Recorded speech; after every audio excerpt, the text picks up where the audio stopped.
এই সালমা ডিশলাইটে দে তো। দিশলাই নাই, কাল রাতে ফিরফির করে পানি হয়েছিল না, ভিজে গেছে। পেলে একা ধরে থেকে পাইনি। দিতে পারিস নি? আগুন আছে? এর আগুন আর থাকবে নাকি? খোকা আছে কি? বিড়িটা ধইলে আসি। আমার বিড়ি না হলে পায়খানায় যাও। শাশুড়ি মাথা ঘুরে পড়ে গেছে দেখতে যাস। একটু দে তো ভাই, বিড়িটা ধরিলি। আমি এখন কোথায় পাবো? আজ 2 সপ্তাহ হয়ে গেল বিড়ি খাওয়া ছেড়ে দিছি যে। তোল বকছি তোকে মাসানি বিড়ি খেতে। কি বিড়ি খাইছো? না মিথ্যে কথা বলছি। থাক রে, আমাদের আবার লেট হয়ে যাচ্ছে।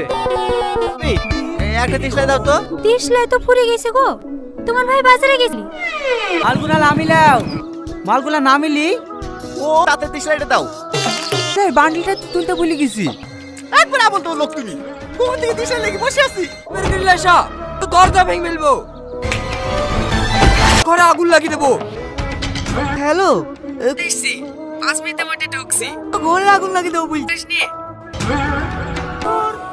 আরে ভাই দাঁড়া দাঁড়া না, বিড়িটা ধরিলি। আমি আপনাদের দেশে নিচ্ছি বিড়ি খেতে শুনো। কে দেন না, বিড়ি খাবো। স্যারের সামনে বিড়ি খাবি? অসভ্য কোথাকার। দেখেন না স্যার, আমাকে চুমু খাওয়ার ইশারা করছে। আমি তো বিড়ি খেলে আমন চা শুনু। থানার কত দূর? পায়খানা যাবে তো? 2 মিনিট লাগবে। পুরো 20 মিনিট। ভাই লকআপের ভিতরে আগুন পাওয়া যাবে তো?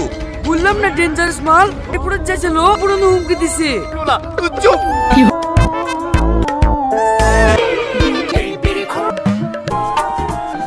মাছ ধরতে পুকুরে নেমেছি, আমাদের কাছে আগুন থাকে।